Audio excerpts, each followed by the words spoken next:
ಅಕ್ಕ ತುಂಬಾ ನೋವಾಗ್ತಿದೀನೆ. ವಿಪರೀತ ಹೊಟ್ಟೆ ನೋವು. ಏನು ಹೇಳಬೇಕು ಅಂತಾನೆ ಗೊತ್ತಾಗ್ತಾ ಇಲ್ಲ ನನಗೆ. ಈ ಬೆನ್ನು ಕಾಲು ಎಲ್ಲ ಸಿಕ್ಕಾಪಟ್ಟೆ ಎಳಿತಿದೆ. ಅಕ್ಕ ಬಾ ಹಾಸ್ಪಿಟ್ಲಿಗೆ ಹೋಗಿ ಬರೋಣ.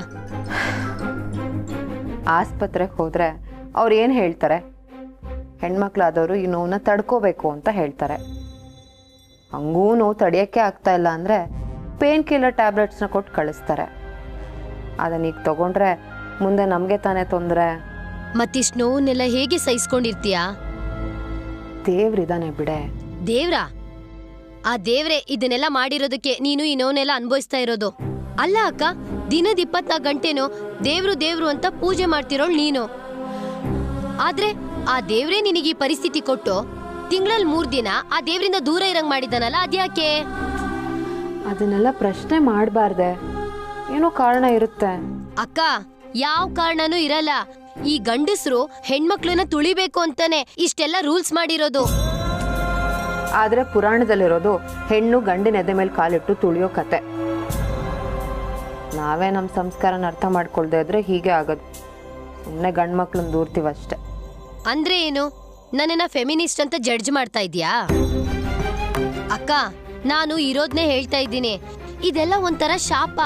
ಗಂಡ್ಮಕ್ಳು ಯಾವಾಗ್ಲೂ ಏನು ತೊಂದ್ರೆ ಇಲ್ದೆ ಆರಾಮಾಗೇ ಇರ್ತಾರೆ. ಅವ್ರೇನು ಹೆರ್ಬೇಕಾ ಇಲ್ಲ ತಿಂಗಳ ಪೀರಿಯಡ್ಸ್ ಆಗ್ಬೇಕಾ? ಇದೆಲ್ಲ ಹಿಂಸೆ ನಮಗ್ ಮಾತ್ರ. ಅದಕ್ಕೆ ನಾನು ಇದನ್ನೆಲ್ಲ ಫಾಲೋನೇ ಮಾಡೋದಿಲ್ಲ. ಗೌರಿ, ನೀನು ಊರಲ್ಲಿದ್ದಾಗ ಹೀಗೆ ಇದ್ದೆ. ಯಾಕೆ ಹೇಳು? ಅಮ್ಮ ಇರ್ತಾರೆ ಅನ್ನೋ ಭಯ. ಆದರೆ ಇಲ್ಲಿ ಆ ಭಯ ಇಲ್ಲ. ಆದರೆ ಪ್ರತಿಯೊಂದಕ್ಕೂ ಅದರದ್ದೇ ಆದ ಕಾರಣ ಇರುತ್ತೆ ಅಂತ ತಿಳ್ಕೊಂಡು ಮಾತಾಡಿದ್ರೆ ಒಳ್ಳೇದಲ್ವಾ? ಅಕ್ಕ, ನಾನು ಇದನ್ನ ಒಪ್ಪೋದೇ ಇಲ್ಲ. ಪೀರಿಯಡ್ಸ್ಗೆ ಈ ಸಮಾಜ ಏನೆಲ್ಲ ಹೆಸರಿಟ್ಟಿದೆ ಗೊತ್ತಾ? ಹೊರ್ಗಾಗೋದು, ರಜಾ ಆಗೋದು, ನೀರ್ ಹಾಕೊಳ್ಳೋದು, ಮುಟ್ಟಾಗೋದು, ಇದೆಲ್ಲ ಒಂದ್ ಹೆಸರ ಅಕ್ಕ? ಯಾವುದ್ರಲ್ಲಾದ್ರೂ ಒಂದ್ ಪಾಸಿಟಿವ್ ಫೀಲ್ ಇದೆಯಾ ಹೇಳು? ಎಲ್ಲದ್ರಲ್ಲೂ ಹೆಣ್ಣನ್ನ ಹೊರ್ಗಿಡ್ಬೇಕು ಅನ್ನೋ ಇಂಟೆನ್ಷನ್ ಅಷ್ಟೇ ಕಾಣ್ತಾ ಇರೋದು. ಅಲ್ಲ ಅಕ್ಕ, ನಮ್ಮನೆ ಜನದ ಜೊತೆನೆ 3 ದಿನ ಹೊರ್ಗಿನವ್ರ ತರ ಇರ್ಬೇಕು ಅಂದ್ರೆ ಎಷ್ಟು ಕಷ್ಟ ಆಗುತ್ತೆ ಹೇಳು? ಅದ್ರಲ್ಲಿ ಬೇರೆ ಹೆಣ್ಣು ದೈವ, ಹೆಣ್ಣು ಶಕ್ತಿ ಅಂತ ಬರೀ ಕತೆ ಹೊಡಿತಾರಷ್ಟೇ. ಸಾರಿ, ತುಂಬಾ ತಲೆ ತಿಂದೆ ಅನ್ಸುತ್ತೆ. ಆದ್ರೂ ಅಕ್ಕ, ನಾನು ಇರೋ ಫ್ಯಾಕ್ಟ್ನೇ ಹೇಳ್ತಾ ಇರೋದು. ಇರು, ಹಾಟ್ ಪ್ಯಾಕ್ನ ತಂದ್ಕೊಡ್ತೀನಿ. ಅದನ್ನಿಟ್ರೆ ಸ್ವಲ್ಪ ಹೊಟ್ಟೆನೋ ಕಮ್ಮಿ ಆಗುತ್ತೆ. ಗೌರಿ, ನಿನಗೆ ಪ್ರಶ್ನೆ ಮಾಡೋ ಸ್ವಾತಂತ್ರ್ಯ ಇದೆ, ಅದಕ್ಕೆ ಪ್ರಶ್ನೆ ಮಾಡ್ತಿದ್ಯಾ. ಆದರೆ ಆ ಪ್ರಶ್ನೆಯಲ್ಲಿ ಒಂದು ಅರ್ಥ ಇರಬೇಕು. ನಮ್ಮ ಸಂಸ್ಕೃತಿ, ನಮ್ಮ ಪರಂಪರೆ ಹೆಣ್ಣನ್ನು ಎತ್ತರದ ಸ್ಥಾನದಲ್ಲಿಟ್ಟಿದೆ. ಅದಕ್ಕೆ ಹೆಣ್ಣನ್ನು ಆದಿಶಕ್ತಿ ಅಂತ ಕರೆಯೋದು. ಅದನ್ನೇ ಇಲ್ಲದೆ ಹೋಗಿದ್ರೆ ಎಷ್ಟೊತ್ತಿಗೆ ಬೇರೆ ಯಾವ ಶಕ್ತಿಗಳು ಇರ್ತಾ ಇರಲಿಲ್ಲ. ತಿಳ್ಕೊ. ಅಕ್ಕ, ಮೊದಲೇ ಈ ನೋವಲ್ಲಿ ಒದ್ದಾಡ್ತಿರ್ತೀವಿ, ಅಂಥದ್ರಲ್ಲಿ ನಮ್ಮನ್ನ ದೂರ ಇರು ಅಂತ ಹೇಳಿದ್ರೆ ನೋವಾಗಲ್ವಾ? ನಮ್ಮ ಕತೆನೇ ಹೀಗಿರ್ಬೇಕಾದ್ರೆ ಇನ್ನು ಹೊರಗೋಗಿ ದುಡಿತಾರಲ್ಲ ಹೆಣ್ಮಕ್ಳು, ಅವ್ರ ಪರಿಸ್ಥಿತಿ ಹೇಗಾಗಿರ್ಬೇಕು ಹೇಳು?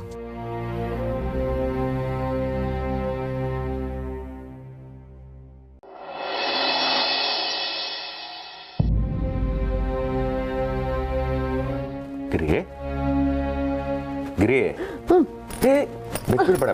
ನಾನು ಅಯ್ಯೋ ರೀ, ದೂರ ನಿಂತ್ಕೊಳ್ಳಿ, ದೂರ ಹೋಗಿ. ನಿಂದೊಳ್ಳೆ ಕತೆ. ಊಟ ತಂದಿದ್ದೀನಿ, ಊಟ ಮಾಡು. ರೀ ಯೋಗ್ಯ, ಏನ್ ಮಾಡ್ತಿದ್ಯೋ? ಹಾ, ಗಿರಿ ಒಬ್ಳೆ ಕೂತು ಬೋರ್ ಆಯ್ತು, ಸ್ವಲ್ಪ ಡ್ಯಾನ್ಸ್ ಮಾಡಿ ಅಂದ್ಲು, ಅದಕ್ಕೆ ಡ್ಯಾನ್ಸ್ ಮಾಡ್ತಿದ್ದೆ. ಕಾಣಿಸಲ್ವಾ? ಊಟ ಕೊಡಕ್ ಬಂದೆ. ನೀನು ಹೋಗಿ ಊಟಕ್ಕೆ ಮುಂಚಿನ ಮಾತ್ರ ತಗೋ, ಕೊಟ್ಬಿಟ್ಟು ಬರ್ತೀನಿ. ಹರಟೆ ತಂದು ಇದಕ್ಕೇನು ಕಮ್ಮಿ ಇಲ್ಲ. ನಿನ್ನ ಮಗ ಅಲ್ವಾ? ಸರಿ, ಬೇಗ ಬಾ. ರೀ, ಎಲ್ರಿಗೂ ಊಟ ಕೊಟ್ಮೇಲೆ ನನಗೆ ಕೊಡಿ. ಗಿರಿ, ಇಂಥ ಟೈಮಲ್ಲಿ ಹೆಂಗಸರು ಬಿಸಿ ಬಿಸಿ ಊಟ ಮಾಡ್ಬೇಕಂತೆ. ನನ್ನ ಮಾತು ಕೇಳು, ಊಟ ಮಾಡು. ಅಯ್ಯೋ ರೀ ರೀ ರೀ, ಮುಟ್ಲೇಬೇಡಿ ಅಂತೀನಿ ಅಂತದ್ರಲ್ಲಿ ಕೈ ತುತ್ತು ತಿನ್ಸಕ್ ಬರ್ತಿದ್ದೀರಲ್ಲ ನೀವು. ನಿಂದೊಳ್ಳೆ ಕತೆ ಆಯ್ತು, ಸುಮ್ಮನೆ ತಿನ್ನಮ್ಮ. ಅಯ್ಯೋ ರೀ, ನೋಡಿ, ನಿಮಗೆ ಬೇಜಾರಾದ್ರೂ ಪರವಾಗಿಲ್ಲ, ನೀವು ಊಟ ಅಲ್ಲಿಟ್ಟು ಹೋಗಿ ನಾನು ತಿನ್ಕೊಂತೀನಿ. ನಿಂದೆ ನೀನು ಕಟ.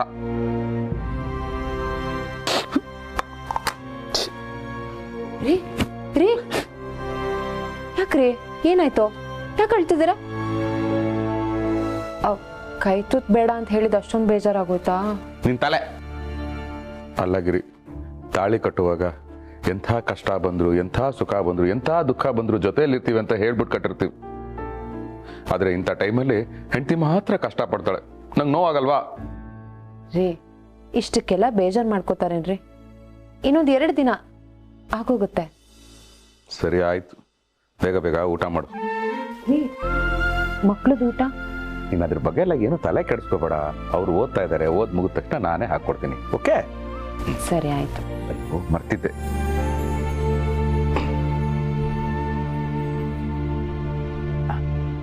ಅಯ್ಯೋ, ಚಾಕ್ಲೇಟ್ ಯಾಕ್ರಿ? ಅದು ಇಂಥ ಟೈಮಲ್ಲಿ ಸ್ವೀಟ್ ತಿಂದ್ರೆ ಹೆಂಗಸರಿಗೆ ಸ್ವಲ್ಪ ಸಮಾಧಾನ ಸಿಗುತ್ತೆ. ಈಗಷ್ಟೇ ಇಂಟರ್ನೆಟ್ ಅಲ್ಲಿ ಓದ್ದೆ. ಓ ರೀ, ಇಂಟರ್ನೆಟ್ ಅಲ್ಲಿ ಬರೋದೆಲ್ಲ ನಿಜಾನಾ? ನೀನು ಪ್ರಶ್ನೆ ಮಾಡಬೇಡ, ತಗೋತಾ ಇರ್ಬೇಕಷ್ಟೇ. ಸರಿ, ಅಲ್ಲಿಡಿ. ಅಯ್ಯೋ, ಅಲ್ಲಲ್ಲ, ಇಲ್ಲಿಡಿ. ಗಿರಿ, ಈಗಲೇ ಚಾಕ್ಲೇಟ್ ತಿನ್ಬೇಡ. ಫಸ್ಟು ಬಿಸಿ ಬಿಸಿ ಊಟ ಮಾಡು, ಆಮೇಲೆ ಮಾತ್ರೆ ಮತ್ತೆ ಹಾಟ್ ಪ್ಯಾಕ್ ತಂದು ಕೊಡ್ತೀನಿ, ಆಮೇಲೆ ಚಾಕ್ಲೇಟ್ ತಿನ್ನು. ಓಕೆ? ಸರಿ ಆಯ್ತು. I love you to.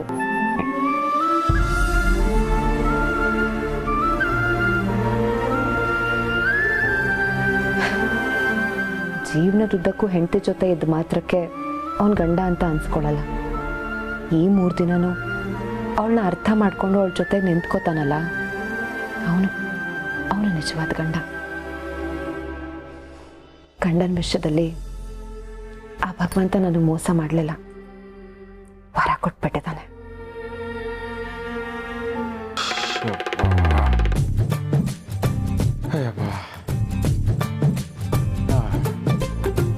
ನಮ್ಮ ಅಜ್ಜಿ ಹೇಳೋಳು, ಮಗ ಮೈಯೆಲ್ಲ ಪದ ಆಡ್ತಿದೆ ಕಣ್ಲಾ ಅಂತ.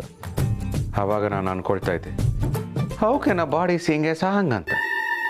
ಇವಾಗ ಅರ್ಥ ಆಗ್ತಾ ಇದೆ. ನಡೆದ್ರೆ ಕಾಲು ನೋವು, ಮುಟ್ಟಿದ್ರೆ ಕೈ ನೋವು, ನೋಡಿದ್ರೆ ಕಣ್ಣು ನೋವು, ಮಾತಾಡಿದ್ರೆ ಬಾಯಿ ನೋವು. ಅಯ್ಯಪ್ಪ, ಅಲ್ಲ ನನಗೆ 2 ದಿವಸ ಕೆಲಸ ಮಾಡೋದಕ್ಕೆ ಇಷ್ಟೊಂದು ಸುಸ್ತಾಗ್ತಿದೆಯಲ್ಲ.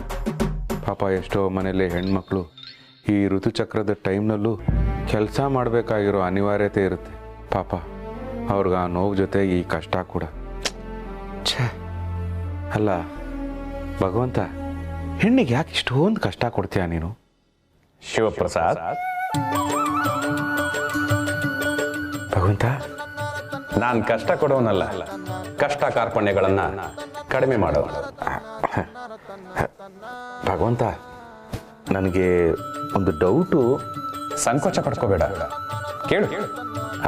ಕಷ್ಟ ಕಾರ್ಪಣ್ಯಗಳನ್ನ ಕೊಡಲ್ಲ ಅಂತ ಹೇಳ್ತಾ ಇದೆಯಾ?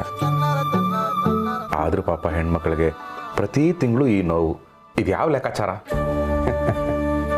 ಕಟ್ಟೋಕೆ ನಾನಾ ದಿನ, ಕೆಡುವೋಕೆ 3 ದಿನ.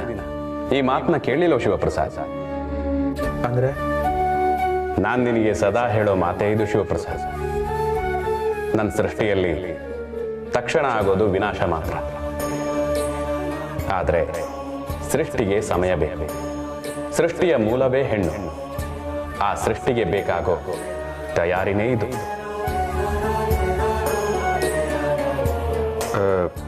ತಯಾರಿ ಏನಾದರೂ ಆಗಲಿ ಭಗವಂತ, ಆದರೆ ಈ ನೋವು ಯಾಕೆ? ಪರಿಶ್ರಮದ ಬೀಜ ಮೊಳಕೆಯೊಡೆದ್ರೆ ಮಾತ್ರ ಸುಖದ ಫಲ ಶಿವಪ್ರಸಾದ್. ಅದನ್ನೇ ಕೇಳ್ತಾ ಇದ್ದೀನಿ ಭಗವಂತ. ಬರೀ ಹೆಣ್ಣಿಗೆ ಮಾತ್ರ ಇದೆಲ್ಲ ಯಾಕೆ? ನೋವೇ ಇಲ್ಲದೆ ಇರಬಹುದಾಗಿತ್ತಲ್ಲ. ಈ ರೀತಿ ಯಾಕೆ ಸೃಷ್ಟಿ ಮಾಡಬೇಕಿತ್ತು ನೀನು? ಕಷ್ಟಪಡದೆ ಸೃಷ್ಟಿ ಸಾಧ್ಯವಿಲ್ಲ ಶಿವಪ್ರಸಾದ್. ಅಯ್ಯೋ, ನನಗೆ ಅರ್ಥನೇ ಆಗ್ತಾ ಇಲ್ಲ. ನೀನು ಯಾವ ಕೆಲಸ ಮಾಡ್ತೀಯ Shivaprasad? You mean my job? Salesman. Raja ಚಡ್ಡಿ ಮತ್ತು ಬನಿಯನ್ಗಳು, ಇದನ್ನ ನೀವು ಹೊರಗೂ ಹಾಕೋಬಹುದು. ಅದನ್ನ ಉಳಿಸ್ಕೊಳ್ಳೋದಕ್ಕೆ ನೀನೇನ್ ಮಾಡ್ತೀಯ? ಅಯ್ಯೋ, ಅದನ್ನ ಯಾಕೆ ಹೇಳ್ತೀಯ ಭಗವಂತ? ಪಡಬಾರ್ದು ಪಾಡು ಪಡ್ತೀನಿ. ಅದರಲ್ಲೂ ಇಯರ್ ಎಂಡ್ ಟೈಮಲ್ಲಿ ಸೇಲ್ಸ್ ಇನ್ಕ್ರೀಸ್ ಆಗಲಿಲ್ಲ ಅಂದರೆ ನನ್ನ ಕೆಲಸಕ್ಕೆ ಕುತ್ತು ಬಂದು ಕೆಲಸದಿಂದ ಆಚೆ ಹಾಕಿದ್ರೂ ಆಶ್ಚರ್ಯ ಇಲ್ಲ. ಸೇಲ್ಸ್ ಮ್ಯಾನ್ ಕಷ್ಟ ಕಷ್ಟ ಕಷ್ಟ. ಹೇಗೆ ನೀನ್ ನಿನ್ನ ಪದವಿಗೋಸ್ಕರ ಇಷ್ಟೆಲ್ಲ ಕಷ್ಟಪಡ್ತೀಯೋ ಹಾಗೆ ಹೆಣ್ಣು ಕೂಡ ಆ ಹೆಣ್ಣು ಅನ್ನೋ ಪದವಿನ ಉಳಿಸ್ಕೊಳ್ಳೋದಿಕ್ಕೆ ಪ್ರತಿ ತಿಂಗಳು ಈ ಘಟ್ಟನ ದಾಟಲೇಬೇಕು. ಹೆಣ್ಣಿನ ಪದವಿಯೇ ಅಂತದ್ದು. ಅವಳು ಸೃಷ್ಟಿಸಲು ಯೋಗ್ಯವಾದ ವಯಸ್ಸಿಗೆ ಬಂದ ದಿನದಿಂದ ಹಿಡಿದು ಪ್ರತಿ ತಿಂಗಳು ಆ ಹೆಣ್ಣು ಪದವಿಗೆ ನಡೆಯುವ ಅಗ್ನಿ ಪರೀಕ್ಷೆ ಇದೆ. ಈ ಅಗ್ನಿ ಪರೀಕ್ಷೆಯಿಂದ ತಾನು ತನ್ನತನವನ್ನ ಇನ್ನಷ್ಟು ಆಳಕ್ಕಿಳಿದು ಅರ್ಥ ಮಾಡ್ಕೊಳ್ತಾಳೆ, ಇನ್ನಷ್ಟು ಗಟ್ಟಿ ಆಗ್ತಾಳೆ, ಮತ್ತಷ್ಟು ಸಹಿಷ್ಣುತೆ, ಮತ್ತಷ್ಟು ತಾಳ್ಮೆ, ಮತ್ತಷ್ಟು ವಾತ್ಸಲ್ಯ, ಅಗತ್ಯ ಬಿದ್ದರೆ ಉಗ್ರ ಸ್ವರೂಪ ಎಲ್ಲವನ್ನೂ ನುಂಗಿ ಮತ್ತೆ ಅಗ್ನಿ ಪರೀಕ್ಷೆಯಿಂದ ಹೊರಬರುತ್ತಾಳೆ. ಇದೇ ಪ್ರಕೃತಿ, ಇದೇ ಚಕ್ರ, ಇದೇ ಋತುಚಕ್ರ ಶಿವಪ್ರಸಾದ್. ಈ ಪ್ರಕೃತಿ ಪರೀಕ್ಷೆ ಇದೆಲ್ಲ ಒಪ್ಕೊಳ್ತೀನಿ ಭಗವಂತ, ಆದ್ರೆ ಇದು ಗಂಡ್ಸ್ಗೆ ಹಾಕಿಲ್ಲ. ಈ ಪ್ರಕೃತಿಯಲ್ಲಿ ಗಂಡಸಿಗೆ ಅಷ್ಟೊಂದು ಬೆಲೆ ಇಲ್ಲ. ಏನ್ ಭಗವಂತ ಈ ಮಾತು ನೀನ್ ಹೇಳ್ತಾ ಇದ್ಯಾ? ನಿಜ ಶಿವಪ್ರಸಾದ್, ನಿನ್ ದಾರಿಲೇ ಕೇಳ್ತೀನಿ. ನೀನ್ ದೇವರಿಗೆ ಬೆಲೆ ಕೊಡೋದು ಯಾಕೆ? ಆಹಾ, ಎಂಥ ಪ್ರಶ್ನೆ ಕೇಳಿದೆ ದೇವ್ರು. ದೇವ್ರಿಗೆ ಬೆಲೆ ಕೊಡದೆ ಇನ್ಯಾರಿಗೆ ಬೆಲೆ ಕೊಡೋಣ? ದೇವರು ಸೃಷ್ಟಿಕರ್ತ, ಹಾಗಾಗಿ ದೇವ್ರಿಗೆ ಬೆಲೆ ಕೊಡ್ತೀವಿ. ದೇವರು ದೇವರಿಗೆ ಸರಿಸಮಾನವಾಗಿ ನಿಲ್ಲುವ ಮಾನವ ರೂಪಿ ಯಾರಾದರೂ ಇದ್ದರೆ ಅದು ಹೆಣ್ಣು ಮಾತ್ರ ಶಿವಪ್ರಸಾದ್. ಹೆಣ್ಣು ದೇವರಂತೆಯೇ ಸೃಷ್ಟಿಕರ್ತೆ, ಹಾಗಾಗಿ ಸೃಷ್ಟಿಕರ್ತೆಯಾದ ಆಕೆಗೆ ಮಾತ್ರ ಬೆಲೆ. ಹೆಣ್ಣು ಪಡುವ ಕಷ್ಟ 1% ಗಂಡಸಿಗೆ ಬಂದರೂ ಆತ ಸಹಿಸಿಕೊಳ್ಳಲಾಗದೆ ಸೋಲುವ ಜೀವಿ. ಹಾಗಾಗಿ ಗಂಡಿಗೆ ಬೆಲೆ ಇಲ್ಲ.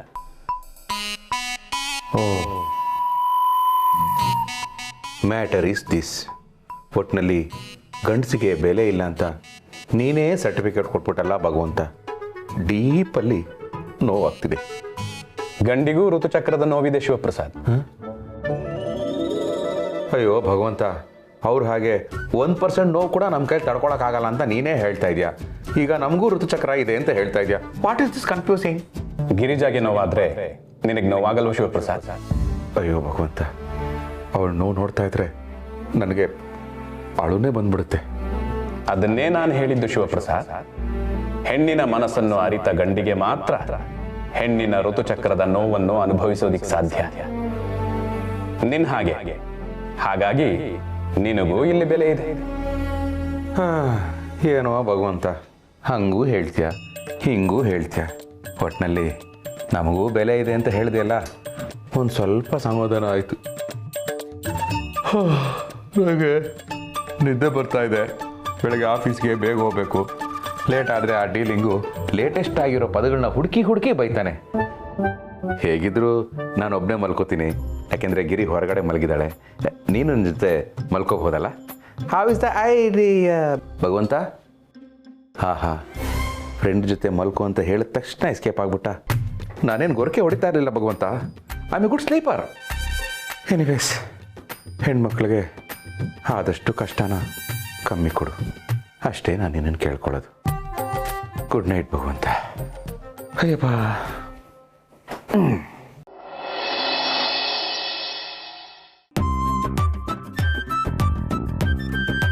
Good morning sir. Good morning Ramaiah. ಏನ್ ಸರ್ ಎಲ್ರಿಗಿಂತ ಬೇಗ ಬಂದ್ಬಿಟ್ಟಿದ್ದೀರಾ? ಎಲ್ಲಿ ನನಗಿಂತ ಬೇಗ ನೀನು ಬಂದಿದ್ಯಲ್ಲ? ನಾನು ಹೇಳಿದ್ದು ಎಲ್ರೂ ಬರೋಕ್ಕೂ ಮುಂಚೆನೆ ಬಂದಿದ್ದೀರಲ್ಲ ಸರ್ ಅಂತ. ಓ, ನಿನ್ನೆ ಲೇಟಾಗಿ ಬಂದು ಆ ಮ್ಯಾನೇಜರ್ ಹತ್ರ ಉಗಿಸ್ಕೊಂಡೆ ಅಂತ ಇವಾಗ ಚುಚ್ತಾ ಇದೆಯಾ? ನಾನು ಯಾಕೆ ಚುಚ್ಚ ಹೇಳಿ ಸರ್, ನನಗೇನಿದ್ರು ಕಾಪಿನ ನೀಟಾಗಿ ಹಂಚಕ್ ಬರ್ತದೆ ಸರ್. ಸರ್, ಬೊಯ್ಬೇಕು ಅಂತ ಮನ್ಸಿರೋರ್ಗೆ ಕಾರಣ ಹುಡುಕ್ಬೇಕಾಗಿಲ್ಲ ಸರ್. ತಲೆ ಕೆಡಿಸ್ಕೋಬೇಡಿ, ಕೆಲಸ ಮಾಡಿ ಸರ್.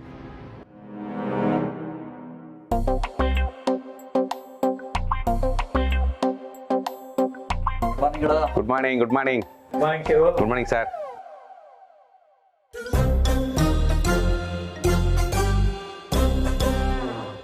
ಬೈಯೋಣ ಅಂತಂದರೆ ಇವತ್ತು ಬೇಗ ಬಂದ್ಬಿಟ್ಟಿದ್ದಾನಲ್ಲ, ನೆನ್ನೆ ಇವನಿಂದ ನಮ್ಮ ಮಾರ್ಗಿಗೆ ಬೈಯಂಗಾಯ್ತು. Sir good morning sir. ನಾನಿವತ್ತು ಬೇಗ ಬಂದಿದ್ದೀನಿ. ಏನು ದೊಡ್ಡ ಸಾಧನೆ ಮಾಡ್ಬಿಟ್ಟಿದ್ಯಾ ನೀನು?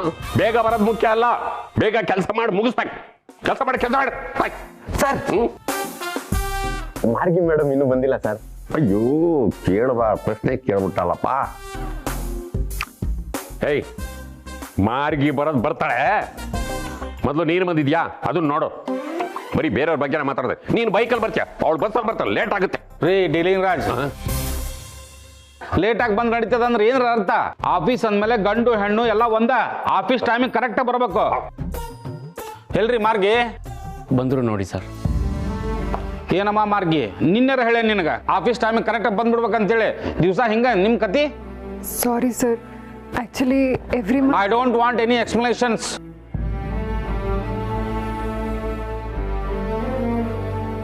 I want results. ಅದನ್ನ ನೀವು ಕೆಲಸದಾಗ ತೋರಿಸ್ಬೇಕು. ಎಷ್ಟು ಪೆಂಡಿಂಗ್ ಅದ ಕೆಲಸ? ಏನು ದಿವಸ ಹಿಂಗೆ ಮಾಡಿ ಬಂದು ನಂಗೆ ಕಂಪ್ನಿ ಮುಳುಗಿಸ್ಬೇಕಂತ ಮಾಡಿರೋ ಹೆಂಗೆ ನೀವು?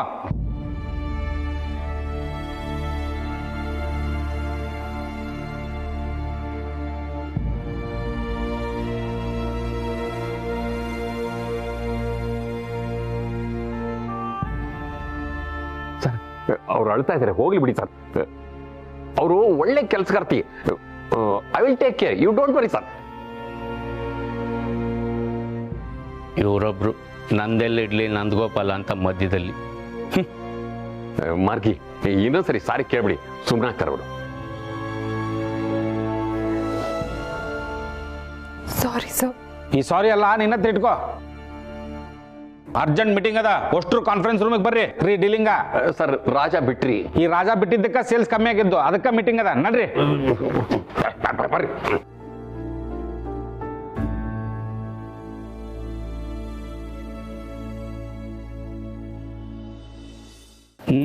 ನೋಡ್ರಿಪ್ಪ, ಗಣಪತಿ ಹಬ್ಬಕ್ಕ ನಮ್ಮಪ್ಪ ದೊಡ್ಡ ಮನಸ್ಸು ಮಾಡಿ ನಿಮಗೆ 3 ತಿಂಗಳದ ಬೋನಸ್ ಕೊಟ್ಟಾನ. ಕಂಪ್ನಿ ಮೇಲೆ ಎಷ್ಟು ಖರ್ಚು ಬಂದದ ಗೊತ್ತದ ನಿಮಗೆ? ಬರೋಬ್ಬರಿ 2.25 ಕೋಟಿ ರೂಪಾಯಿ.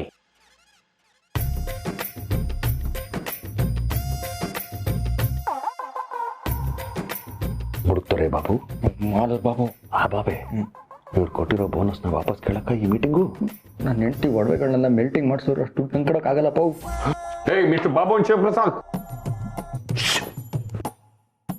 ಸೊ ಈಗ ನನಗೆ ಹೇಳ್ರಿ, ನಮಗೆ ಲಾಸ್ ಆಗಿರುವಂಥ 2.25 ಕೋಟಿನ ಹೆಂಗೆ ರಿಕವರಿ ಮಾಡೋದು? ಸರ್, ಹಬ್ಬಕ್ಕೆ ಅಂತ ಕೊಟ್ಟಿರೋ ಬೋನಸ್ನ ಲಾಸ್ ಅಂತ ಹೇಳೋದು ಅಷ್ಟು ಸರಿಯಲ್ಲ ಅನ್ಸುತ್ತೆ. ಸರ್, ಒಂದು ಐಡಿಯಾ ಸರ್. ಮುಂದಿನ ಸರ್ತಿ ಗಣೇಶ ಕೂರಿಸ್ತೀವಿ ಅಂತ ನಮ್ಮ ಡೀಲರ್ಗಳ ಹತ್ರ ಎಲ್ಲ ಚಂದ ಎತ್ತಣ. 2.25 ಕೋಟಿ ಕಲೆಕ್ಷನ್ ಆಗೋವರೆಗೂ ಗಣೇಶನ ನೀರಿಗೆ ಬಿಡೋದ್ ಬೇಡ. ಹೆಂಗಿದೆ ಸರ್ ಐಡಿಯಾ? ಹೇಯ್ ಚಟಪಾಸೆ, ಇಂಥ ಡಬ್ಬ ಐಡಿಯಾಗಳು ನಿನ್ನ ತಲೆಗೆ ಅಷ್ಟ ಬರ್ಲಿಕ್ಕೆ ಸಾಧ್ಯದ, ಬೇರೆ ಏನ್ರ ಯೋಚನೆ ಮಾಡ್ರಿ. ಸರ್, ಇಲ್ಲಿ ಎಲ್ಲರಿಗಿಂತ ಬುದ್ಧಿವಂತರು ನೀವೇ ಏನಾದರೂ ಒಂದು ಐಡಿಯಾ ಹೇಳಿ ಸರ್, ಎಲ್ಲ ಬರ್ಕೋತಾರೆ. ನೋಡ್ರಿಪ್ಪ, ನಿಮ್ಗೆ ಎಲ್ಲರಿಗೂ ಹೇಳ್ತೀನಿ, ನೋಟ್ ಮಾಡ್ಕೊಡ್ರಿ. ಈಗ ನಮಗಾಗಿರೋ ಲಾಸ್ನ ನಾವು ರಿಕವರಿ ಮಾಡ್ಕೋಬೇಕು ಅಂತಂದ್ರೆ ನಮ್ಮ ಪ್ರಾಡಕ್ಟಿನ ಕಾಸ್ಟ್ನ 10% ಜಾಸ್ತಿ ಮಾಡಬೇಕು. ಅಂದ್ರೆ 100 ರೂಪಾಯಿ ಇರೋ ಬನಿಯನ್ನ 110 ರೂಪಾಯಿ ಮಾಡಬೇಕು. 150 ರೂಪಾಯಿ ಇರೋ ಚಡ್ಡಿನ 165 ರೂಪಾಯಿ ಮಾಡಬೇಕು.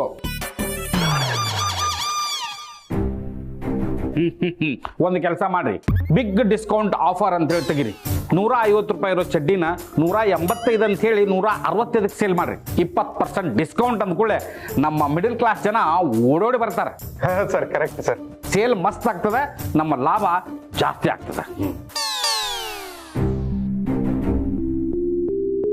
ಸೊ ಏನಮ್ಮ ನಿಂದ? ಸ್ವಲ್ಪ ರೆಸ್ಟ್ ರೂಮ್ ಹೋಗಿ ಬರ್ತೀನಿ. ಏ, ನೀ ಏನು ಪಿಕ್ನಿಕ್ಗೆ ಬಂದ್ಯಾನ ಯವ್ವ? ಮೀಟಿಂಗ್ ನಡೆದಿಲ್ಲ, ಪಾಯಿಂಟ್ಸ್ ಕೊಡ್ತೀನಿ, ಬರ್ಕೋ ಪ್ಲೀಸ್ ಸರ್. ಏಯ್, ಒಮ್ಮೆ ಹೇಳಿದ್ರೆ ಗೊತ್ತಾಗಲ್ಲ ನಿನಗ, ಸುಮ್ಮನೆ ಬರ್ಕೋ ಅಲ್ಲೇ.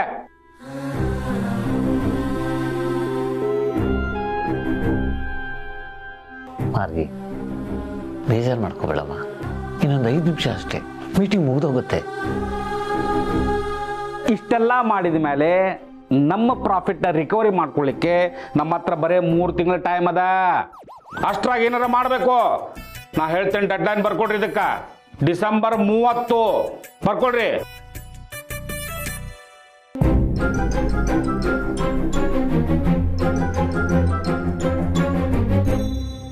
ಮಾರ್ಗಿ, ನಾ ಏನ್ ಹೇಳಕತ್ತೀನಿ, ನೀವು ಏನ್ ಮಾಡ್ಲಿಕತ್ತೀರಿ, ಕಿವಿ ಕೇಳವಲ್ತ ನಿಮ್ಗ? ಸರ್, ಪಾಪ ಅವ್ರಿಗೇನೋ ಸಮಸ್ಯೆ ಇದೆ ಅನ್ಸುತ್ತೆ, ಆಗ್ಲಿಂದ ರೆಸ್ಟ್ ರೂಮ್ಗೆ ಹೋಗ್ಬೇಕು ಅಂತ ಕೇಳ್ತಾ ಇದಾರೆ. ಅವ್ರು ಹೋಗಿ ಬರ್ಲಿ ಸರ್, ಅವ್ರ ಪರವಾಗಿ ನಾವೆಲ್ಲ ಬರ್ಕೊಳ್ತಾ ಇದೀವಲ್ಲ, ಆಮೇಲೆ ಅಪ್ಡೇಟ್ ಮಾಡ್ತೀವಿ. ಸರ್, ನಮ್ಮ ಕೊಲಿಗೂ ಅಂದ್ರೆ ನಮ್ಮ ಕುಟುಂಬದವರೇ ಅಲ್ವಾ ಸರ್, ನಾವೇ ತಾನೇ ಅವ್ರನ್ನ ಗಮನಿಸ್ಬೇಕು. Please sir. Mister Shivaprasad, boss ಹೇಳ್ತಾ ಇದ್ದಾರೆ ತಾನೆ, ನಿಂದೇನೆ ತಲಾಟೆ. ಏನ್ಪಾ ಶಿವಪ್ರಸಾದ, ಭಾಳ ಹಾರಾಡ್ಲಿಕ್ಕತ್ತಿಯಲ್ಲ? ಯಾಕ ನನ್ನ ಮದುವೆಯಾಗಿ ಹೊಸದಾಗಿ ನಿಮ್ಮ ಮನೆಗೆ ಇಟ್ಕೊಂಡಿದ್ದೆ ಅಂದಿದ್ದ ಕೋಮಿಗೆ ಬಂದ ಅವ ನಿನಗ? ಸರ್, ಅದಕ್ಕೂ ಇದಕ್ಕೂ ಏನ್ ಸರ್ ಸಂಬಂಧ? ಪಾಪ ಹೆಣ್ಮಗಳು, ಅವ್ರ ಪರವಾಗಿ ಮಾತಾಡ್ತಿದ್ದೀನಿ ಅಷ್ಟೇ. ಓ ಶಿವ ಸರ್, ಸ್ಟಾಪ್ ಇಟ್.